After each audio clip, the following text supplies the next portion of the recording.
Hey everybody, this is part 4, final chapter, not the final chapter, but the final part in this 4-part series of the Kybalion. I really wanted to get into the next Hermetic teaching of Thoth, where Thoth actually talks to the personified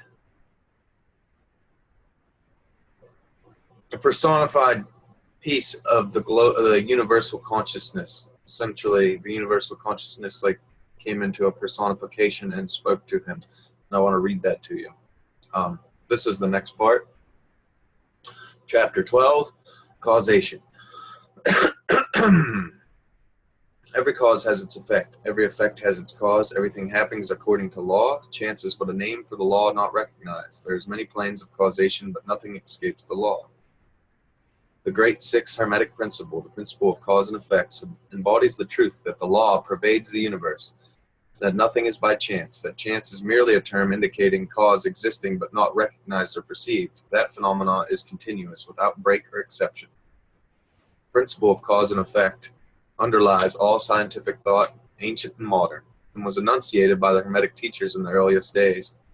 While many and varied disputes between many schools of thought have since arisen, these disputes were principally upon the details of the operation of principle, and still more often upon the meaning of certain words. The underlying principle of cause and effect has been accepted as correct by practically all thinkers of the world worthy of a name. To think otherwise would be to take on the phenomena of the universe from the domain of law and order and to regulate it to the control of the imaginary, something which men have called chance. A little consideration will show anyone that there is, in reality, no such thing as pure chance. Webster defines the word chance as follows: a supposed agent or mode of activity other than a force, law, or purpose, the operation or activity of such agent, the supposed effect of such an agent, a happening, fortuity, casualty, etc. But little consideration will show you that there can be no such agent as chance, in the sense of something outside of the law of cause and effect. How could there be something acting in a phenomenal universe independent of the laws, order, and continuity of the latter? Such a something would entirely be independent of the orderly trend of the universe and therefore superior to it. We can imagine nothing outside of the all being outside of the law, and that only the all is the law in itself. And there is no room in the universe for something outside of or independent of the law. The existence of such a something would render all natural laws ineffective and would plunge the universe into a chaotic disorder and lawlessness. A careful examination will show that what we call chance is merely an expression relating to the obscure causes, the causes we cannot perceive, the causes that we cannot understand. The word chance is derived from the word meaning, to fall, as falling of dice. The idea being that the fall of the dice and many other happenings are merely a happening unrelated to any cause.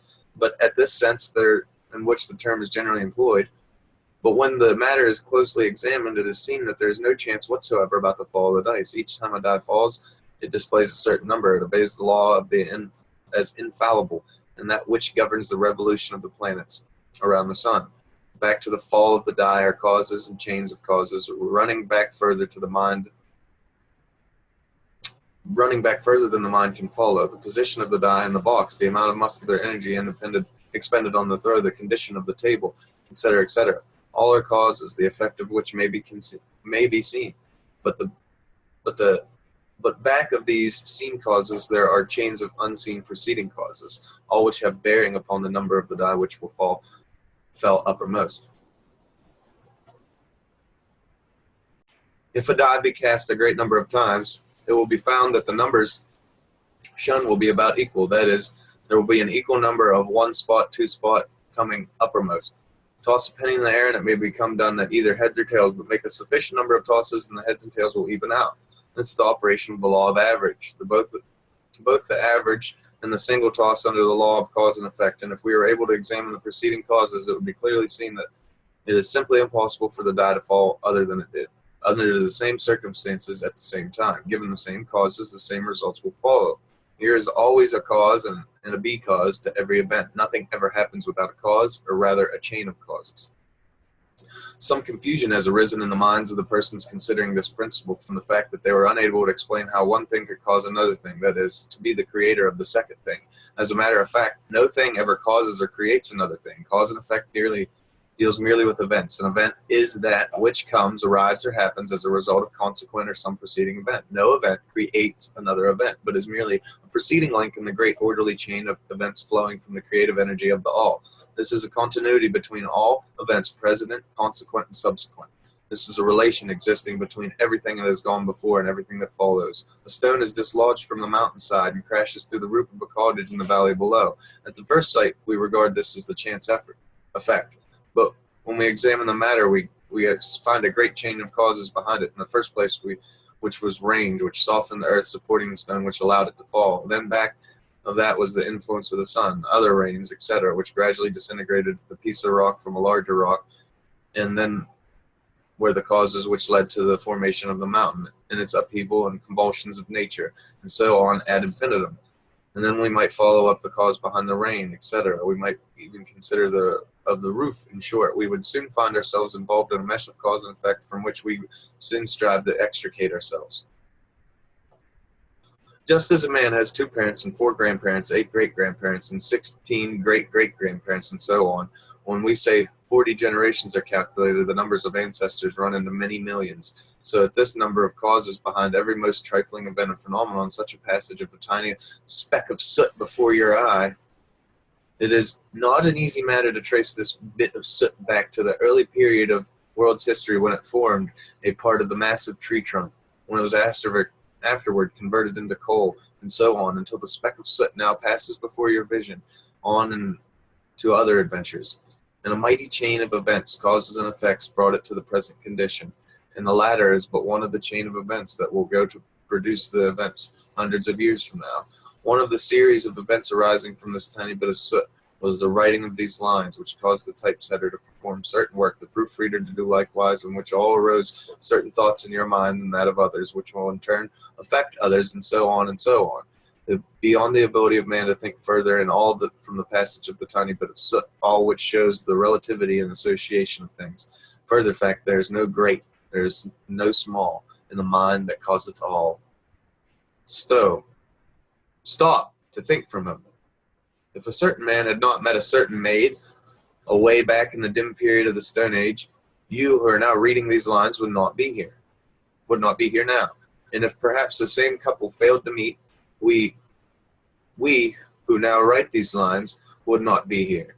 And the very act of writing on our part and the act of reading on yours will affect not only the respective lives of yourselves and ourselves, but it will also have a direct or indirect effect on the many people now living who will live in the ages to come. Every thought we think, every act we perform has its direct and indirect results which fit into the great chain of cause and effect. We do not wish to enter the consideration of free will or determination in this work for various reasons. Among the many reasons is the principal one that neither side of the controversy is entirely right in fact, but both sides are partially right according to the Hermetic teachings. The principal polarity shows that both are half-truths, the opposing poles of the truth. The teachings are that man may be both free and yet bound by necessity, depending on the meaning of the terms, and the height of the truth of which the matter is examined. Ancient writers express the matter thus: the further the creation is from the center, the more it is bound. The nearer the center it reaches, the nearer the free it is. The majority of people are more or less slaves of heredity, environment, etc., and manifest very little freedom.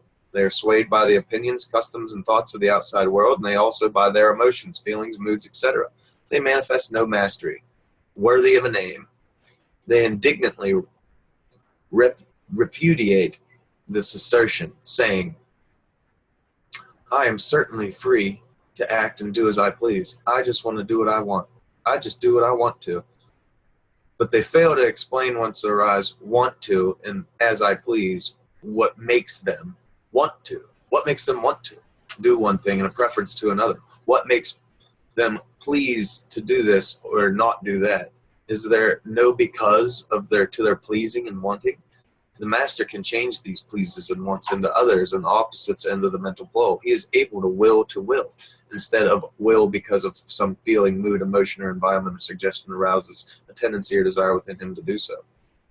The majority of people are carried along like a falling stone, obedient to the environment, outside influences and internal moods, desires, etc., not to speak the desires of wills the stronger than themselves, heredity, environment, and suggestion, carrying them along without resistance of their part, or the exercise of the will. Moved like pawns on the checkerboard of life, they play their parts and are laid aside in the game when the game is over. But the masters, knowing the rules of the game, rise above the plane of the material life and placing themselves in touch with the higher powers of nature, dominant with their own moods, characters, qualities, and polarity, as well as the environment surrounding them, and thus become movers in the game instead of pawns, causes instead of effects. The masters do not escape the causation of the higher planes, but fall into the higher laws, and thus master circumstances on the lower planes. They thus form a conscious part of the law, instead of being mere blind instruments. While they serve on higher planes, they rule on the material plane. But on higher and on lower, the law is always in operation. There is no such thing as chance. The blind goddess has been abolished for a reason. We are able to see now, the eyes made clear by knowledge, that everything is governed by universal law, and that the infinite number of laws are but manifestations of the one great law, the law which is the all. And it isn't true indeed that as a sparrow drops unnoticed into the mind of the all, even the hairs on our head are numbered. And the scriptures that have said that there is nothing outside of the law, nothing that happens contrary to it, and yet do not make mistake of the supposing that man is blind and an automaton. Far from that. The Hermetic teachings are that man may use law to overcome laws, and that the higher will always will prevail against the lower, until at last he's reached the state in which he seeks refuge in the law itself, and laughs the phenomenal laws to scorn. Are you able to grasp the inner meaning of this?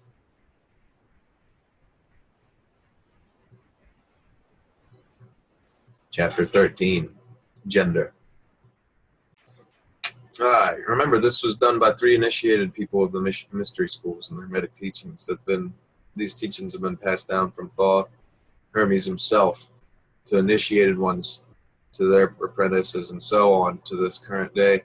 And I believe that's who holds the current book of Thoth, the one that we all read about but can't find proof of. I believe it's still protected by these mystery schools. And I can show you why I believe that later, for those who actually listen, for those who these words don't fall upon deaf ears, I guess you could say.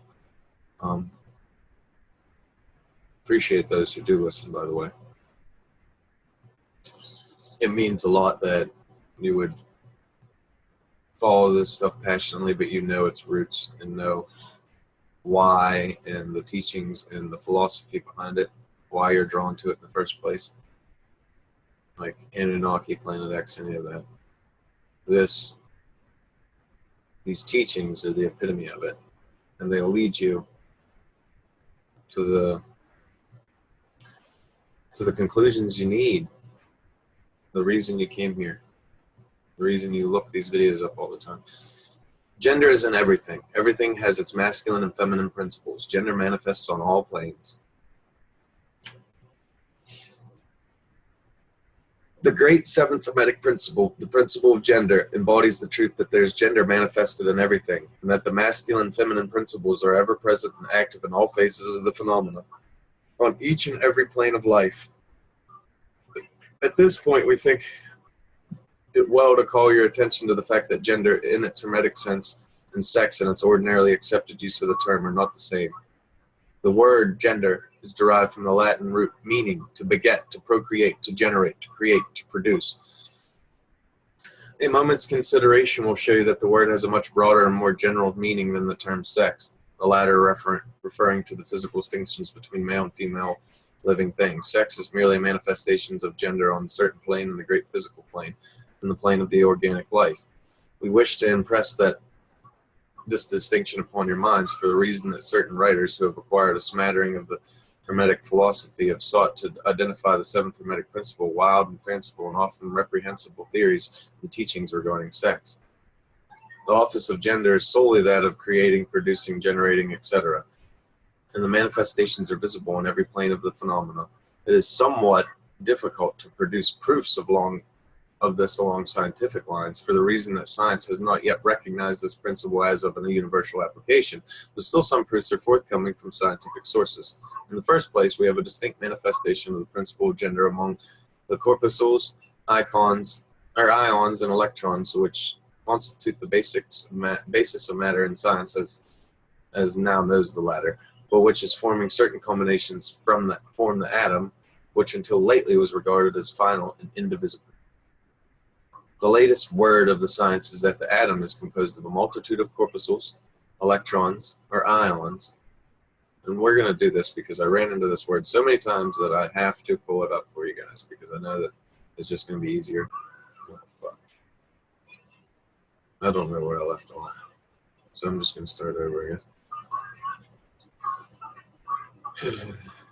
The great seventh Hermetic principle, the principle of gender, embodies the truth that the gender is manifested in everything. The masculine and feminine principles are ever present and active in all phases of the phenomenon, each and every plane of life. At this point, we think it well to call to your attention the fact that gender, in its Hermetic sense, and sex, in the ordinarily use of the term, are not the same. The word gender is derived from the Latin root word to beget, to procreate, to generate, to create, to produce. A moment's consideration will show you that the word has a much broader and more general meaning than the term sex, the latter refusing the physical distinctions between male and female living things. Sex is merely a manifestation of gender on a certain plane in the great physical plane, the plane of organic life. We wish to impress this distinction upon your minds for the reason that certain writers who have acquired a smattering of Hermetic philosophy have sought to identify the seventh Hermetic principle with wild and fanciful, often reprehensible theories of teachings regarding sex. The office of gender is solely that of creating, producing, generating, etc. And its manifestations are visible on every plane of phenomenon. It is somewhat difficult to produce proofs along this with scientific lines, but for the reason that science has not yet recognized this principle as of a universal application, but still some proofs are forthcoming from scientific sources. In the first place, we find a distinct manifestation on the principle of gender among the corpuscles. Now, I'll show you, because this word's going to come up a lot. It's talking about the basic building blocks of matter. They, like neutrons and electrons. You could just say that you group them all as a corpuscle, a minute particle regarded as the basic constitutive matter of life. You have a negative or a positive. So there you go.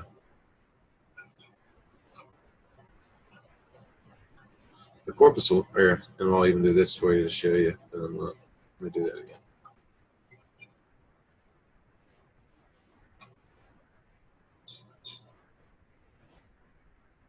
Corpuscle.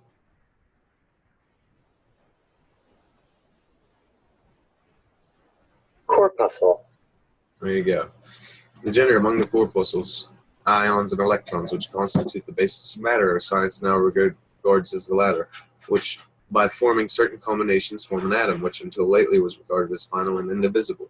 The latest word of the science is that the atom is composed of a multitude of corpuscles, electrons or ions, the various names being applied by different authorities, revolving around each other and vibrating at a higher degree of intensity.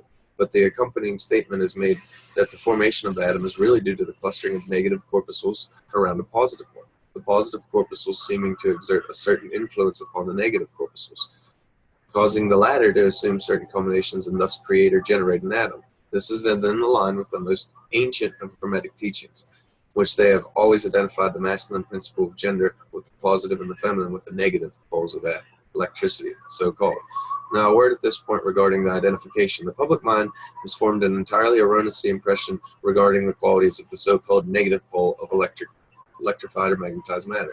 The terms positive and negative are barely wrongly applied in this phenomenon of science. The word positive means something real and strong, as compared to the negative, unreality or weakness. Nothing is further from the real facts of the electrical phenomenon. The so-called negative pole of the battery is really the pole in which by the generation or production of new forms of energy is manifested. There is nothing negative about it. The best science authorities now use the word cathode in place of negative. The word cathode coming from the Greek root meaning descent, or the path of generation, etc. From the cathode pole emerged the swarm of electrons, or corpuscles. From the same pole emerged those wonderful rays which have revolutionized scientific conceptions during the past decade. The cathode pole is the mother of all strange phenomena which have rendered useless the old textbooks, and which have caused many long accepted theories to be regulated to the scrap pile of scientific speculation. The cathode, or negative pole, is the mother principle of electrical phenomenon, and is of the finest forms of matter as yet known to science. So you see, we are justified in refusing to use the term negative in our consideration of the subject, and insisting upon substituting the word feminine for the old term. The facts of the case bear us in this, without taking the Hermetic teachings into consideration. So we shall use the word feminine in the place of the negative in speaking of the pole of activity. The latest scientific teachings are that the creative corpuscles or electrons are feminine. Science says they are composed of negative electricity. We say they are composed of feminine energy. A feminine corpuscle becomes detached from, or rather leaves a masculine corpuscle, and starts out on a new career. It actively seeks a union with the masculine corpuscle, being urged thereto by nature, impulse to create new forms of matter and energy. One writer goes as far as to use the term, it at once seeks of its own volition, a union, etc. This detachment and uniting from the basis of the greater part of the activities of the chemical world. When the feminine corpuscle unites with the masculine corpuscle, a certain process is begun. The feminine particles vibrate rapidly under the influence of the masculine energy and circle rapidly around the latter. The result is the birth of a new atom.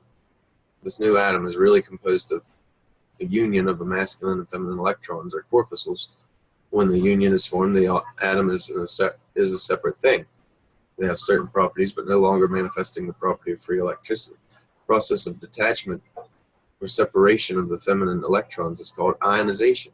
These electrons, or corpuscles, are the most active workers in the nature's field, arising from their unions or combinations, manifest the varied phenomenon of light, heat, electricity, magnetism, attraction, repulsion, chemical affinity, and the reverse, and a similar phenomenon. And all this arises from the operation of the principle of gender on the plane of energy.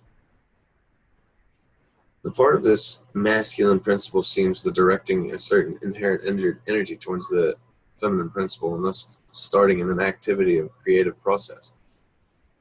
But the feminine principle is the one always doing the active creative work, and this is so on all planes. And yet each principle is incapable of operative energy without the assistance of the other.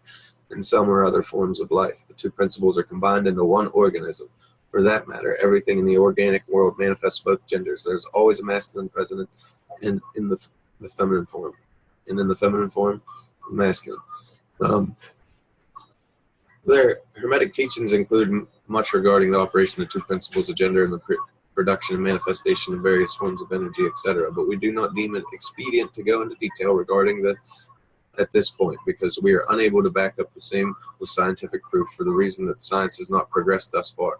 But the example we have given you for the phenomenon of the electrons or corpuscles will show you that the science is on the right path, and will also give you a general idea of the underlying principles.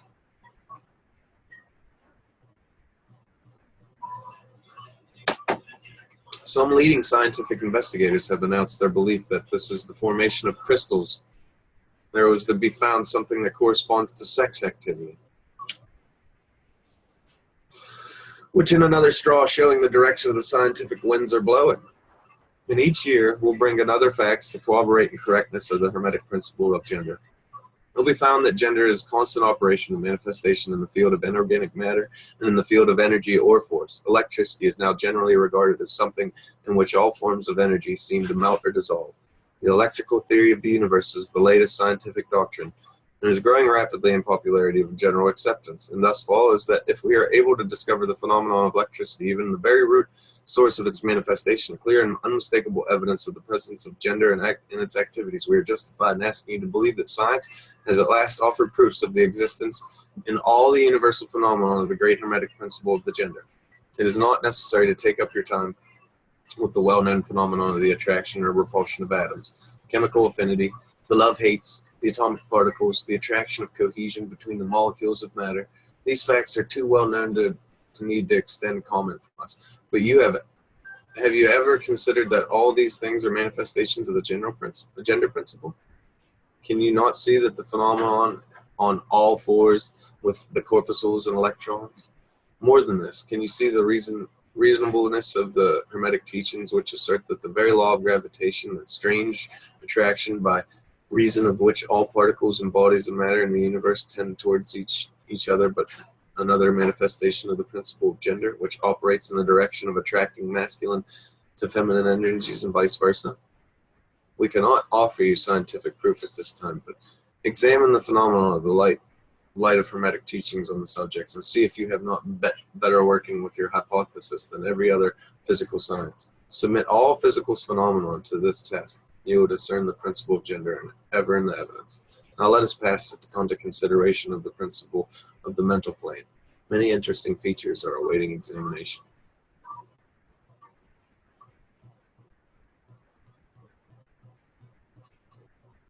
This is chapter 14, mental gender. And there's one more chapter after this, and we finish the book, guys.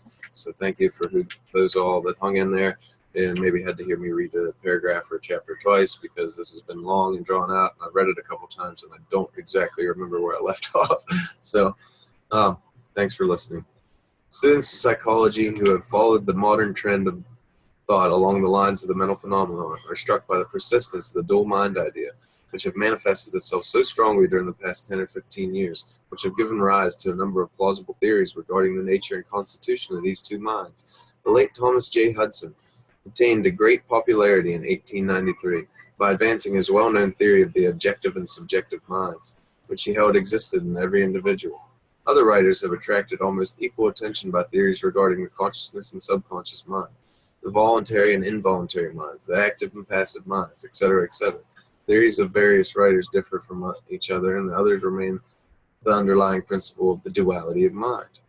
The student of Hermetic philosophy is tempted to smile when he reads and hears any of these new theories regarding the duality of mind, each school adhering tenaciously to its own pet theories and each claiming to have discovered the truth. The student turns back the page of the occult history and away back to the dim beginnings of the occult teachings, he finds references to the ancient Hermetic doctrine of the principle of gender on the mental plane, the manifestations of mental gender. In examining further, he finds the ancient philosophy took cognizance in the phenomenon of the dual mind and accounted for the theory of the mental gender. The idea of mental gender may be explained in a few words to students who are familiar with the modern theories just alluded to. The masculine principle of the mind corresponds to the so-called objective mind, conscious mind, voluntary mind, active mind, etc. And the feminine principle of the mind corresponds to the so-called subjective mind, subconscious mind, involuntary mind, passive mind, etc. And of course, the Hermetic teachings do not agree with many modern theories regarding the nature of the two phases of mind, nor does it admit many of the facts claimed for the two respective aspects. Some of the said theories and claims can be very far-fetched and incapable of standing the test of the experiment and demonstration. We point to the phases of agreement merely for the purpose of helping the student assimilate his previously acquired knowledge with the teachings of the Hermetic philosophy.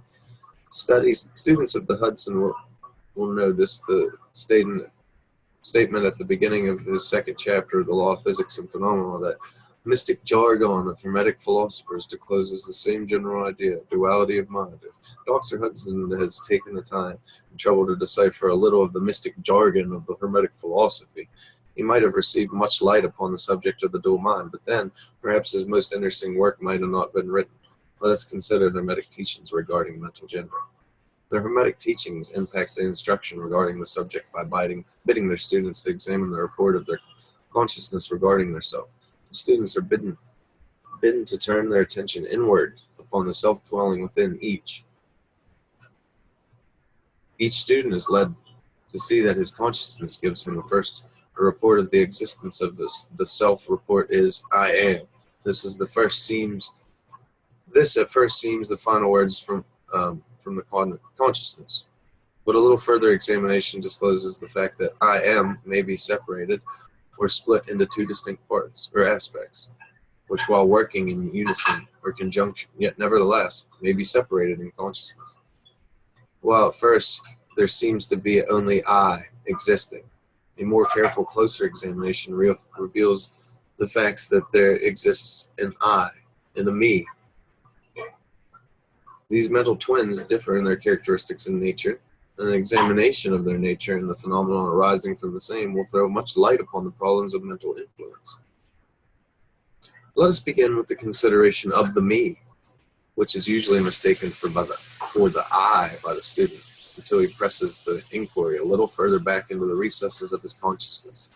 A man thinks of himself and its aspects of me as being composed of certain feelings, tastes, likes, dislikes, habits, peculiar ties, characteristics, etc., all which go to make up his personality, or the self, known to himself as others.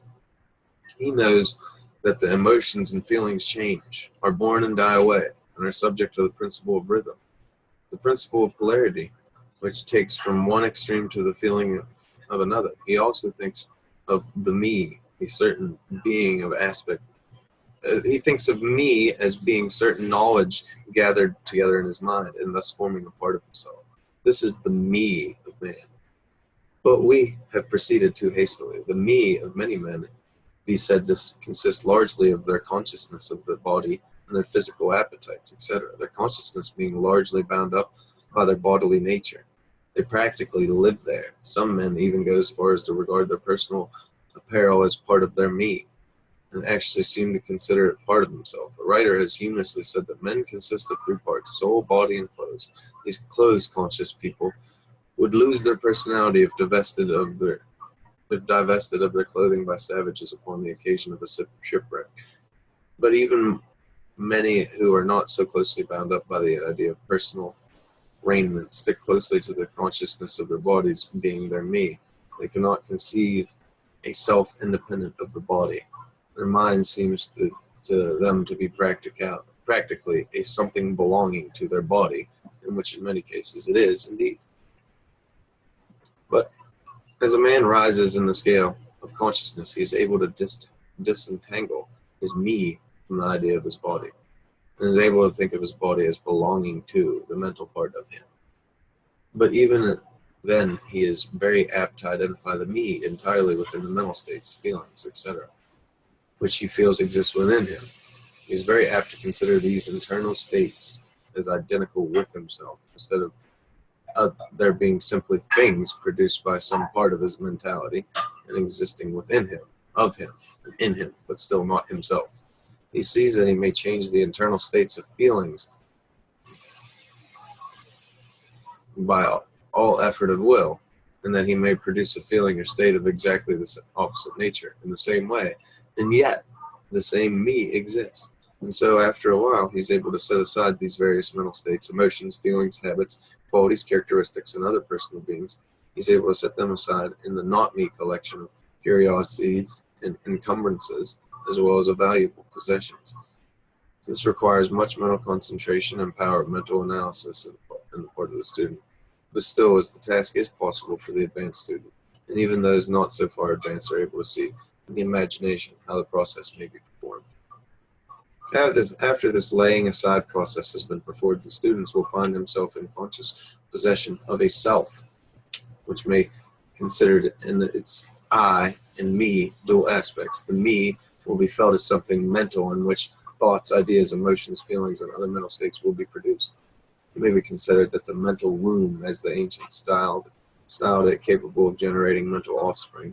It reports the consciousness as me, with latent powers of creation and generation and mental progeny of all sorts and kinds.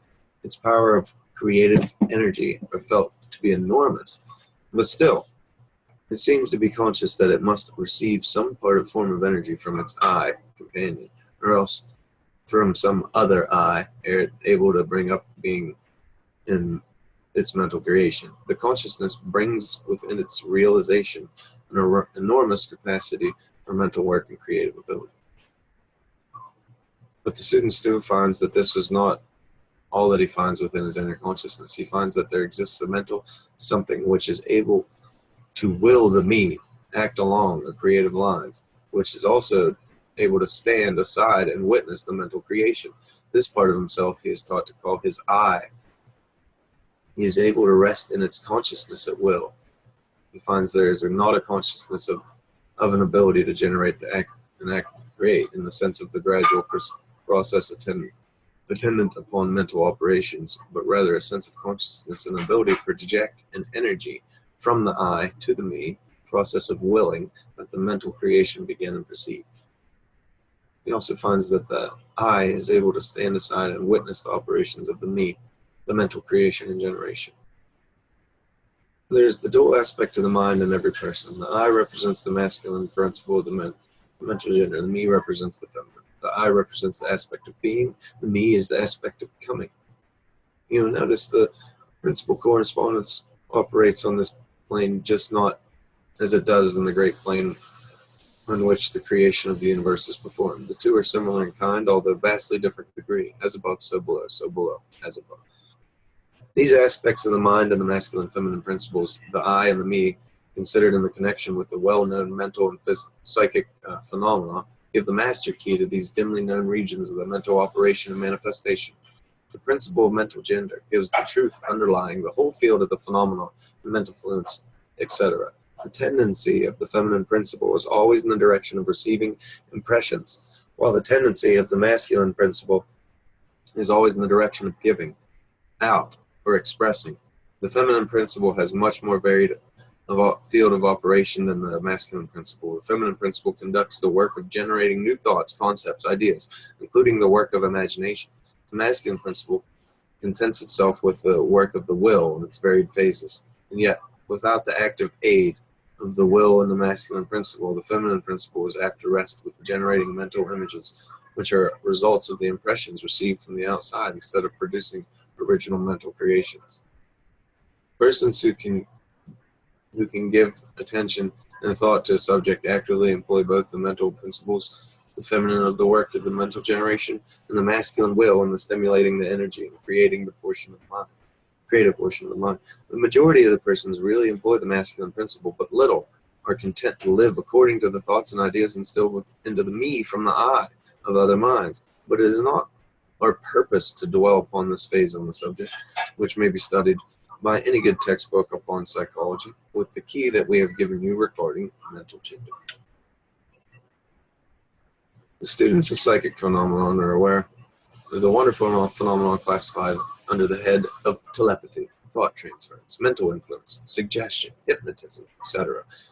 Many have sought for an explanation of these varied phases of phenomena under the theories of various dual mind teachers, and in a measure they are right, for there is clearly a manifestation of two distinct phases of mental activity, but in such students will consider these dual minds in the light of Hermetic teachings regarding the vibrations of mental gender. They will see the long-sought keys at hand. In the phenomena of telepathy, it is seen how the vibratory energy of the masculine principle is projected toward the feminine principle of another person. And the latter takes the seed thought and allows it to develop into maturity. Think of electricity, positive, negative, attraction. In the same way, suggestion of hypnotism creates. The masculine principle of the person giving the suggestions direct a stream of vibratory energy or willpower towards the feminine principle of the other person. And the latter, accepting it, makes it its own and acts and thinks accordingly. An idea thus is lodged in the mind of another person, grows and develops, and in time is regarded as the rightful mental offspring of the individual. Whereas in reality, like the cuckoo egg placed in the sparrow's nest, where it destroys the rightful offspring, it makes itself at home. The normal method is the masculine and feminine principle in the person's mind to coordinate and act harmoniously in conjunction with each other. But unfortunately, the masculine principle in the average person is too lazy to act.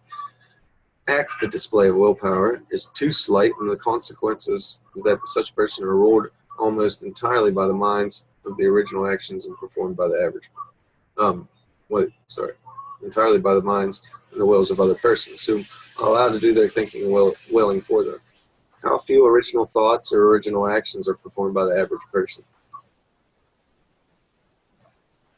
Are not a majority of the persons mere shadows and echoes of others, having stronger wills and minds of themselves? The trouble is that the average person dwells almost altogether in his me consciousness and does not realize that he has such a thing as an I. He is polarized in his feminine principle of mind and the masculine principle, and it will is lodged the will. In which is lodged the will, it is allowed to remain inactive and not employed. They're saying You can control somebody. People are completely controlled by planning thoughts, and they think it's their own thought. They accept it as their own. But that's not true.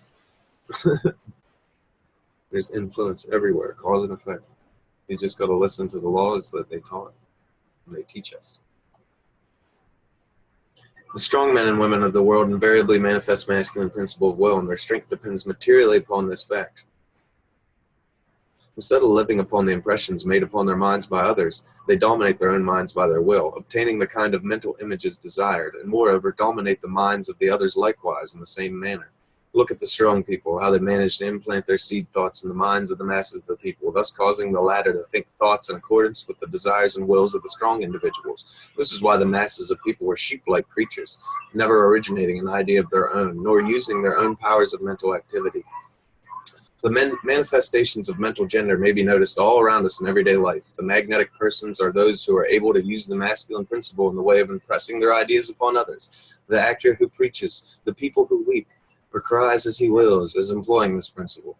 And so they are a successful orator, statesman, preacher, writer, or other people who are before public attention. The peculiar influence exerted by some people over others is due to the manifestations of mental gender along the vibrational lines above indicated.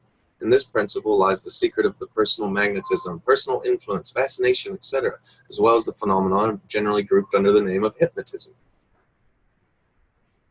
The student who has familiarized himself with the phenomenon generally spoken of as psychic will have discovered the important part played in the said phenomenon by the force which science has styled suggestion, which in turn meant the process or method whereby an idea is transferred to or impressed upon the mind of another, causing the second mind to act in accordance therewith.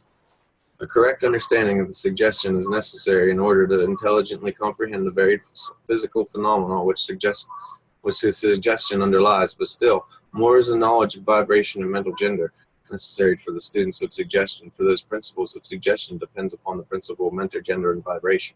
It is customary for the writers and teachers of suggestion to explain that it is objective or voluntary mind which makes the mental impression or suggestion upon the subjective or involuntary mind, meaning conscious and unconscious, subconscious and consciousness.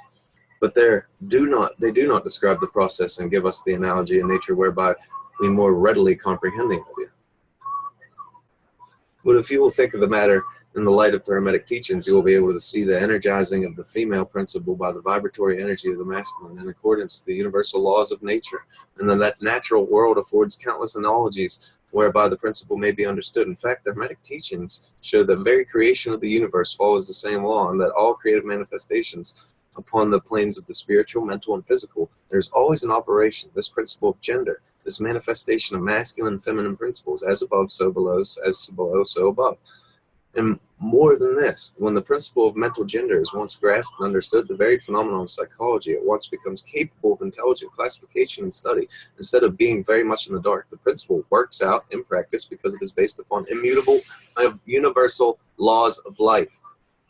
We shall not enter the extended discussion of this, or description of, or verified phenomenon of the mental influence or psychic activity. There are many books, many of them quite good, which have been written and published on this subject in late years.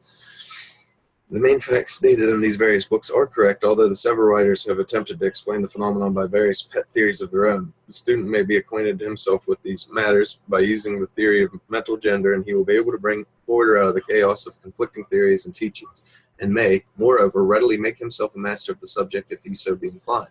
The purpose of this work is not to give an extended account of psychic phenomena, but rather to give the student a master key whereby he may unlock doors leading the part of the temple of knowledge which he may wish to explore.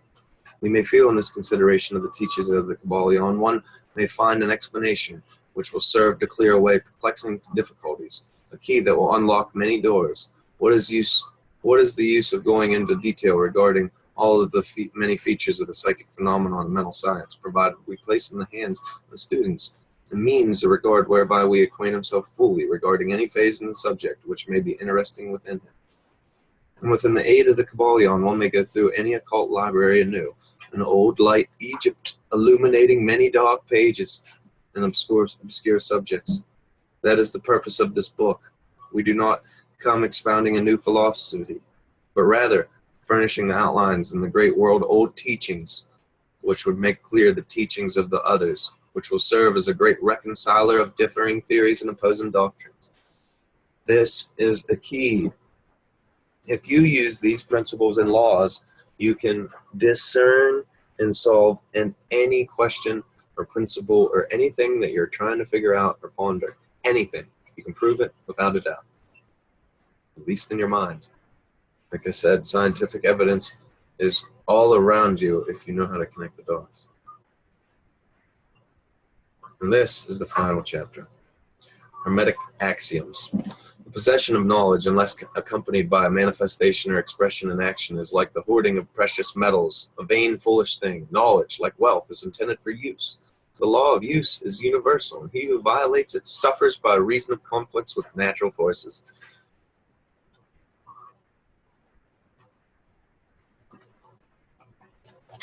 The Hermetic Teachings, while always having been kept securely locked up in the minds of the fortunate possessors thereof, for reasons which we have already stated, we've never intended to merely store it away and be secreted.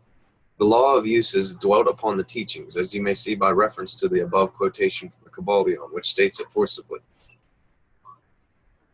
Knowledge without use and expression is a vain thing, bringing no good to its possessor, or to the race. Beware of mental miserliness, and accept into action that which you have learned. Study the axioms and aphorisms, but practice them also. We give below some of the more important Hermetic axioms from the Kybalion, and a few comments added to each. To make these your own, practice and use them, for they are not really your own until you have used them. To change your mood or mental state, change your vibration. One may change his mental vibrations by an effort of will, in the direction of deliberately fixing his attention upon a more desirable state. Will directs the attention, attention changes the vibration. Cultivate the art of attention by means of the will, and you have solved the secret mastery of moods and mental states. To destroy an undesirable rate of mental vibrations, put into operation the principle of polarity, and concentrate upon the opposite pole to that which you desire to suppress. Kill out the undesirable by changing its polarity. This is one of the most important Hermetic formulas. It is based upon the true scientific principles. We have shown you that the mental state and the opposite were merely two poles of one thing, and that the mental transmutation, that the polarity might be reversed. This principle is known to the modern psychologists who apply it to the breaking up of the undesirable habits by bidding their students concentrate upon the opposite quality. And if you are possessed of fear, do not waste time trying to kill out fear, but instead cultivate the quality of courage, and the fear will disappear. Some writers have expressed this idea more forcibly by using the illustration of dark room. You do not have to shovel out or sweep out the darkness, but merely opening the shutters and letting the darkness has disappeared. To kill negative quality, concentrate upon the positive pole of the same quality, and the vibrations will gradually change from negative to positive, until finally you have become polarized in the positive pole instead of in the negative. The reverse is also true. Many have found out to their sorrow that they have allowed themselves to vibrate too constantly on the negative poles of things. By changing their polarity, you must master your moods, change your mental states, remake your disposition, build up your character. Much and more mental mastery of the advanced Hermetic teachings is due to the application of polarity, which is the important aspects of mental transmutation. Remember the Hermetic axioms quoted previously, which says, mind, as well as metals and elements, can be transmuted from one state to state, degree to degree, condition to condition, pole to pole, vibration to vibration. The mastery of polarization is the mastery of fundamental principles of the mental transmutations and mental alchemy, unless one acquires the art of changing his own polarity, he will be unable to affect his environment. An understanding of this principle will enable one to change his polarity, as well as that of others. If he will but devote the time, care, study, and practice necessary to master the art, the principle is true. The results obtained depend upon the persistent, patient practice of the student. Rhythm may be neutralized by an application of art of polarization. As we explained in the previous chapters, the Hermeticists told the principle of rhythm manifests the mental plane as well as the physical plane, and the bewildering succession of moods, feelings, emotions, and other mental states are due to the backward and forward swing of the mental pendulum, which carries us from one extreme to the other.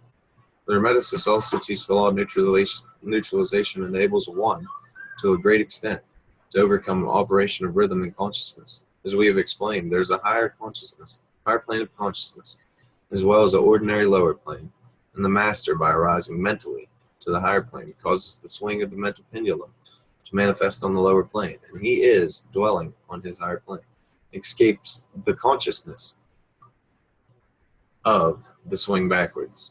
This is affected by polarizing his higher self and thus raising the mental vibrations of the ego above the ordinary plane of consciousness. It is akin to rising above a thing that is to pass beneath you.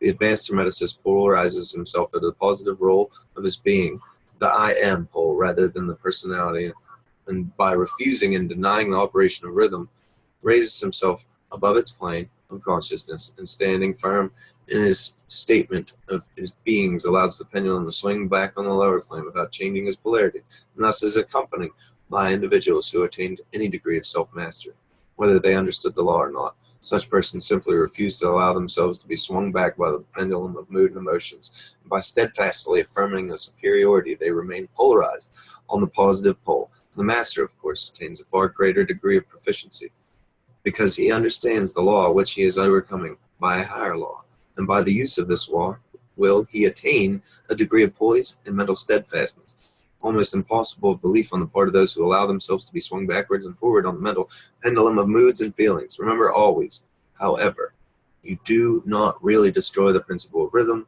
for that is undestructible. You simply overcome one law by counterbalancing it in another, and thus maintain an equilibrium. The law of balances, the counterbalances, and their operation to the mental as well as the physical planes, and understanding these laws enables one to seem to overthrow laws, whereas he is merely exerting a counterbalance. Nothing escapes the principle of cause and effect, and there are many planes of causation. One may use the laws of the higher to overcome the laws of the lower. By an understanding of the practice of polarization, the Hermeticists rise to a higher plane of causation and thus counterbalance the laws of the lower planes of causation. By rising above the plane of the ordinary causes, they become themselves in a degree causes instead of being merely caused. By being able to master their own moods and feelings, they are able to neutralize rhythm, as we have already explained, and they are able to escape a great part of the operations of cause and effects on the ordinary plane. The masses of people are carried along, obedient to their environment and the wills and desires of the others stronger than themselves, the effects, inherited tendencies, the suggestions of those about them, and those outward causes, which tend them to move them back and forth over the chessboard of life, like they are mere pawns.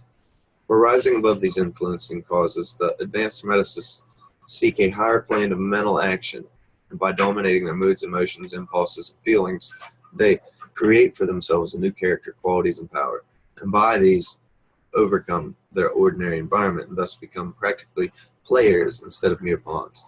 Such people are here to play the game of life understandingly, instead of being moved about this way and by the stronger influences and powers and wills. They use the power of cause and effect instead of being used by it. Of course, even the highest are subject to the principle as it manifests on the higher planes, but on the lower planes of activity, there are masters instead of slaves. Kybalion says, "The wise ones serve on the higher, but rule on the lower.